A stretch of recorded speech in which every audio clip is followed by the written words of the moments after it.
इंसान के जीवन में कर्म, भाग्य और बुद्धि, इन तीनों में कौन सबसे बड़ा है? चलिए एक कहानी के माध्यम से जानते हैं। एक दिन स्वर्ग लोक में कर्म, भाग्य और बुद्धि, यह तीनों चर्चा कर रहे थे कौन सबसे बड़ा है।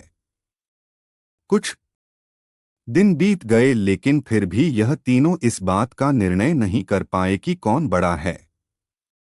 एक दिन नारद मुनि पास से गुजर रहे थे तो उन्होंने देखा कर्म, भाग्य और बुद्धि आपस में किसी बात को लेकर झगड़ रहे हैं।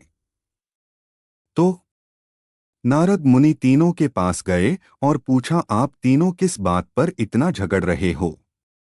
तब कर्म, भाग्य और बुद्धि ने बोला, है नारद मुनि, अब आप ही विचार कीजिए कि हम तीनों में से कौन महान हैं।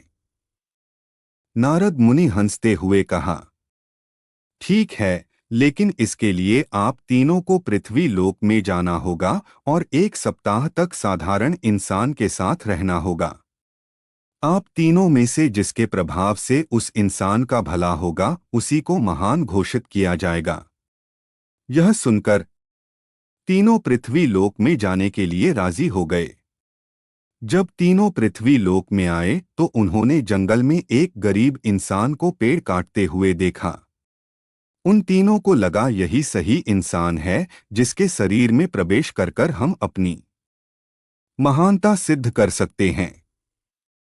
कर्म, भाग्य और बुद्धि आपस में बातें करके यह निर्णय लिया कि वे 1 सप्ताह करके इस इंसान के शरीर में रहेंगे और जिसके प्रभाव से इस इंसान का भला होगा उसे ही महान माना जाएगा।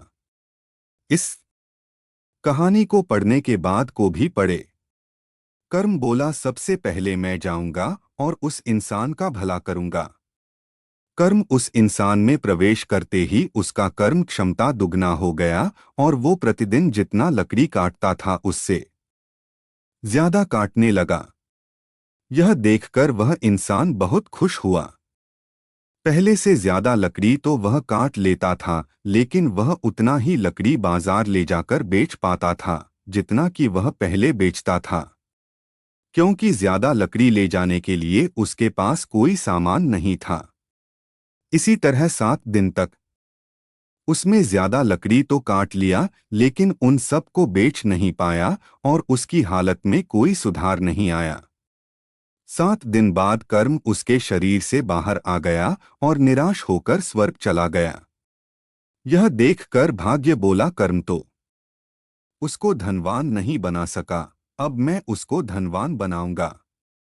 यह कहकर भाग्य उस गरीब इंसान के शरीर में प्रवेश कर गया।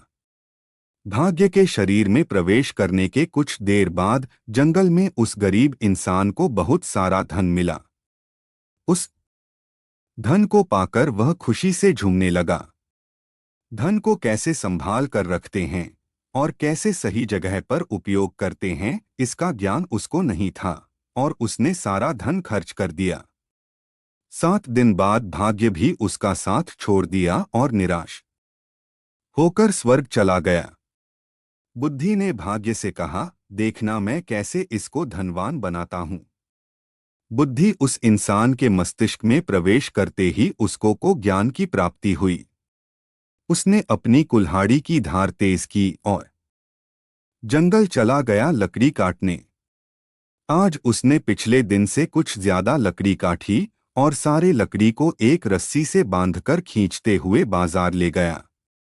उसने पहले से आज थोड़ा ज्यादा पैसा कमाया और उस पैसे से उसने और एक कुल्हाड़ी खरीद ली। अब उसके पास दो दो कुल्हाड़ी थे और जब लकड़ी काटते काटते एक कुल्हाड़ी का धार खत्म हो जाता था तो वह दूसरी कुल्हाड़ी के इस्तेमाल करके लकड़ी काटता। इससे वह पहले से बहुत ज्यादा लकड़ी काट पाता था। इन सब लकड़ियों को बेचकर वह पहले से ज्यादा पैसे कमाने लगा। अब उसके पास उस पैसे को सही जगह खर्च करने का ज्ञान था। देखते देखते 7 दिन में ज्ञान की मदद से उसने बहुत पैसे कमा लिया। 7 दिन बाद बुद्धि का समय खत्म हुआ और वह वापस स्वर्ग चला गया। स्वर्ग में जाकर बुद्धि कर्म और भाग्य से बात कर ही रहा था, उसी समय नारद मुनि उनके पास आए और पूछा, आप लोग धरती पर गए थे क्या? तब कर्म, बुद्धि और भाग्य नारद मुनि से कहते हैं, जी हाँ, हम लोग धरती पर गए थे। और साथ ही कर्म और भाग्य नारद मुनि से कहते हैं, हे नारद मुनि, बुद्धि ही महान है, क्योंकि जहाँ बुद्धि होती है वहाँ कर्म और भाग्य अपने आप ही चला आता है। इसीलिए बुद्धि को महान कहा गया है। यह कहानी कैसे लगी? अच्छी लगी तो लाइक करें, शेयर करें, चैनल को सब्सक्राइब करें। धन्यवाद।